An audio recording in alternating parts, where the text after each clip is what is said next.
अस्सलाम वालेकुम जी को खाना हो सुनाओ कितना सेहत पे ठीक है कि ठीक ठाक आ आज बनाने लगे हैं आलू मसाले वाले ये देखो आलू आ, मसाला ए प्याज आ, तीन चार तीन टमाटर से ठीक हो गया ते मेरे लो मेरी यूट्यूब फैमिली नु रमजान मुबारक ਅੱਜ ਚਾਂਦ ਰਾਤ ਆ ਤੇ ਮੇਰੇ ਲੋ ਸਭ ਨੂੰ रमजान मुबारक बहुत बहुत ज्यादा ਤੇ ਕੱਲ ਮਾਸ਼ਾਅੱਲਾ ਆਪਣਾ ਪਹਿਲਾ ਰੋਜ਼ਾ ਤੇ ਮੇਰੇ ਸਭ ਯੂਟਿਊਬ ਫੈਮਿਲੀ ਨੂੰ ਬਹੁਤ ਬਹੁਤ ਰਮਜ਼ਾਨ ਮੁਬਾਰਕ ਤੇ ਅੱਲਾਹ ਤਾਲਾ ਸਭ ਨੂੰ ਸਿਹਤ ਤੰਦਰੁਸਤੀ ਦੇਵੇ ਲੰਬੀ ਜ਼ਿੰਦਗੀ ਦੇਵੇ ਅੱਲਾਹ ਤਾਲਾ ਦੇ ਸਭ ਦੇ ਮਾਂ ਬਾਪ ਨੂੰ ਤੰਦਰੁਸਤੀ ਸਿਹਤ ਦੇਵੇ ਜੋ ਬਿਮਾਰ ਆ ਉਹਨਾਂ ਨੂੰ ਸ਼ਿਫਾ ਦੇ ਜੋ ਬੇਰੁਜ਼ਗਾਰ ਅੱਲਾਹ ਤਾਲਾ ਉਹਨਾਂ ਨੂੰ ਰੋਜ਼ਗਾਰ ਦੇ ਜੋ ਬੇਔਲਾਦ ਅੱਲਾਹ ਤਾਲਾ ਉਹਨਾਂ ਨੂੰ ਔਲਾਦ ਦੇ ਨਰੀਨਾ ਜਿਹੜੇ माशाल्लाह इस दुनिया तो जा चुके अल्लाह ताला उन्हें जन्नत दे जगह फरमाए सब नु मेरे लिए दुआ अल्लाह ताला मेरे वास्ते भी दुआ करिए अल्लाह ताला मैंने भी सेहत दे मेरे मियां नु मेरी वालदा नु सेहत तंदुरुस्ती दे ठीक हो गया ते अज आप बना लगे मसालेदार आलू घी पा लिया हुण इहदे विच ठीक हो गया गर्म हो गया हुण इहदे विच आपां ना आलू फ्राई करने हुण मैं इहदे विच आलू पाण लगी हां ते दिखाना था एक मसाला आलू पा ले विच पा के ना हुण इहनूं आपां फ्राई करना फ्राई करके ना खाने तां मसालेदार आलू ना बड़े मजे दे फिर बनदे इन्हां नूं हुण फ्राई करना वा फ्राई करदी हां फिर तुहानूं दिखानी माशाल्लाह आलू अपने फ्राई हो गए इस तरह हल्के हल्के ना आपां फ्राई कर लेने ठीक हो गया हुण फ्राई हो गए इन्हूं हुण मैं कड्ढण लगी फ्राई करके कट ले आपां सारे आलू ठीक हो गया हुण फ्राई कीते सी ना इंदी विच ही हुण मैं ना प्याज फ्राई कर लेना प्याज माशाल्लाह प्याज इहदे विच पाता हूं आपां प्याज फ्राई कर दे प्याज अपने हल्के हल्के हो गए फ्राई यानी कि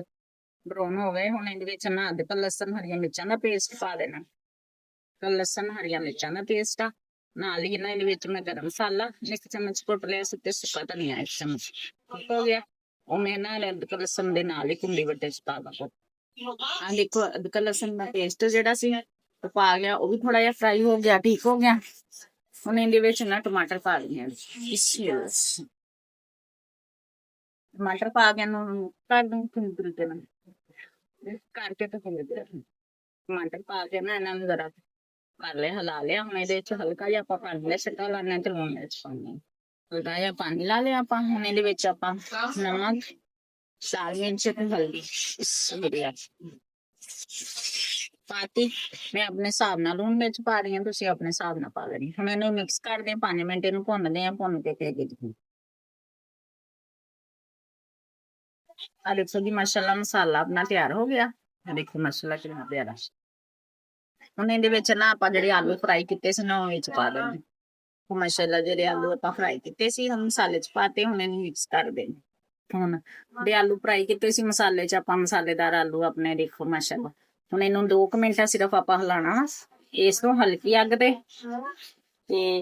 अपने आलूआं दे विच ना लूण मिर्च मिक्स हो जावे रल जावे क्योंकि आलू आपां जदों फ्राई कीते ना ते माशाल्लाह देखो गले होए आ जदों फ्राई हो गए ते ऐ नहीं गल गए आ देखो माशाल्लाह टुट गए ठीक हो गया ते ये गले हुए आलू मसालेदार जो बंदे दा कोई चीज ना खाण नूं दिल करे ना इस तरह झटपट मजेदार खट यानी कि अपने मसालेदार आलू इस तरह ना खा सकते उन्हें अपने मसालेदार आलू बिल्कुल तैयार हो गए ठीक हो गया मेरे यूट्यूब चैनल का नाम है हांडी किचन लाइक भी करो सब्सक्राइब भी करो शेयर भी करो ਜਿਹੜੀਆਂ ਮੇਰੀਆਂ ਭੈਣਾਂ ਲਾਈਕ ਕਰਦੀਆਂ ਸ਼ੇਅਰ ਕਰਦੀਆਂ ਉਹਨਾਂ ਦਾ ਬਹੁਤ ਬਹੁਤ ਸ਼ੁਕਰੀਆ ਜਿਹੜੇ ਮੇਰੇ ਵੀਰ ਲਾਈਕ ਸ਼ੇਅਰ ਕਰਦੇ ਉਹਨਾਂ ਦਾ ਵੀ ਬਹੁਤ ਬਹੁਤ ਸ਼ੁਕਰੀਆ ਤੇ ਜਿਸ ਤਰ੍ਹਾਂ ਮੈਂ ਆਲੂ ਤੁਹਾਨੂੰ ਦੱਸੇ ਮਸਾਲੇਦਾਰ ਇਸ ਤਰ੍ਹਾਂ ਹੀ ਬਣਾਈਆਂ ਤੇ ਮੈਨੂੰ ਦੱਸਿਓ ਕਿਸ ਤਰ੍ਹਾਂ ਦੇ ਲੱਗੇ ਤੇ ਓਕੇ ਜੀ ਅੱਲਾ ਹਾਫਿਜ਼ ਦੁਆਵਾਂ ਚ ਯਾਦ